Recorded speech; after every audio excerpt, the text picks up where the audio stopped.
Të shohim pak parashikimin e javës me letrat e dashurisë se ç'a do të tregojnë për këtë javë. Atëherë, të shohim pak djalin nëse këtë javë do të ketë ndonjë ndryshim, apo vajza drejt djalit do të marrë ndonjë vendim. Djali drejt vajzës.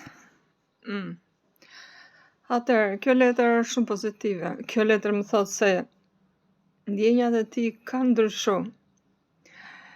Le të themi inati i tij është zhdukur. Do të vazhdoj të shikoj nga larg me plot dashuri, por ky person ka një pengesë.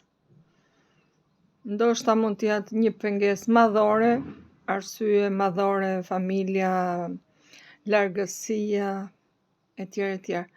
Por mund të jetë edhe një pengesë e vogël, që do të thotë nuk e lë hunda që të bëj një hap.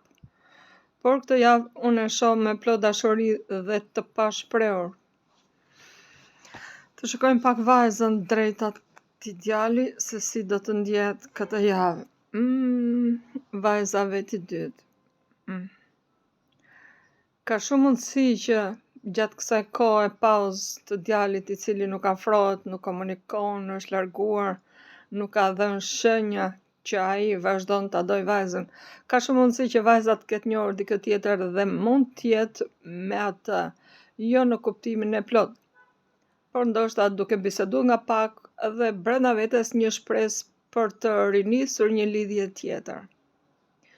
Ose në raste të tjera mundet të vazhdojmë me bashkëshortin apo të fejurin një lidhje me tamam, pa e mbajtur mendjen dhe pa u kthyer vëmendjen tek një ish, sepse një person që largohet është tashmë një ish. Dhe të shohim se çfarë do të ndodhi, nëse këta dy persona do arrijnë të komunikojnë apo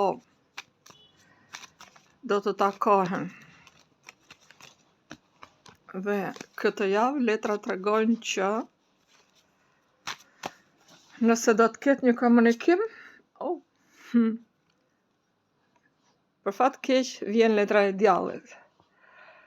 Atëherë, kjo letër është negative në përgjithësi, por është edhe një lloj varësie midis dy personave, që do të thotë secili do të vazhdojë jetën e vet duke menduar njëri tjetrin, pse jo dhe duke e dashur, po pa arritur komunikimin. Kështu që goca bëni si të bëni dhe këtë javë,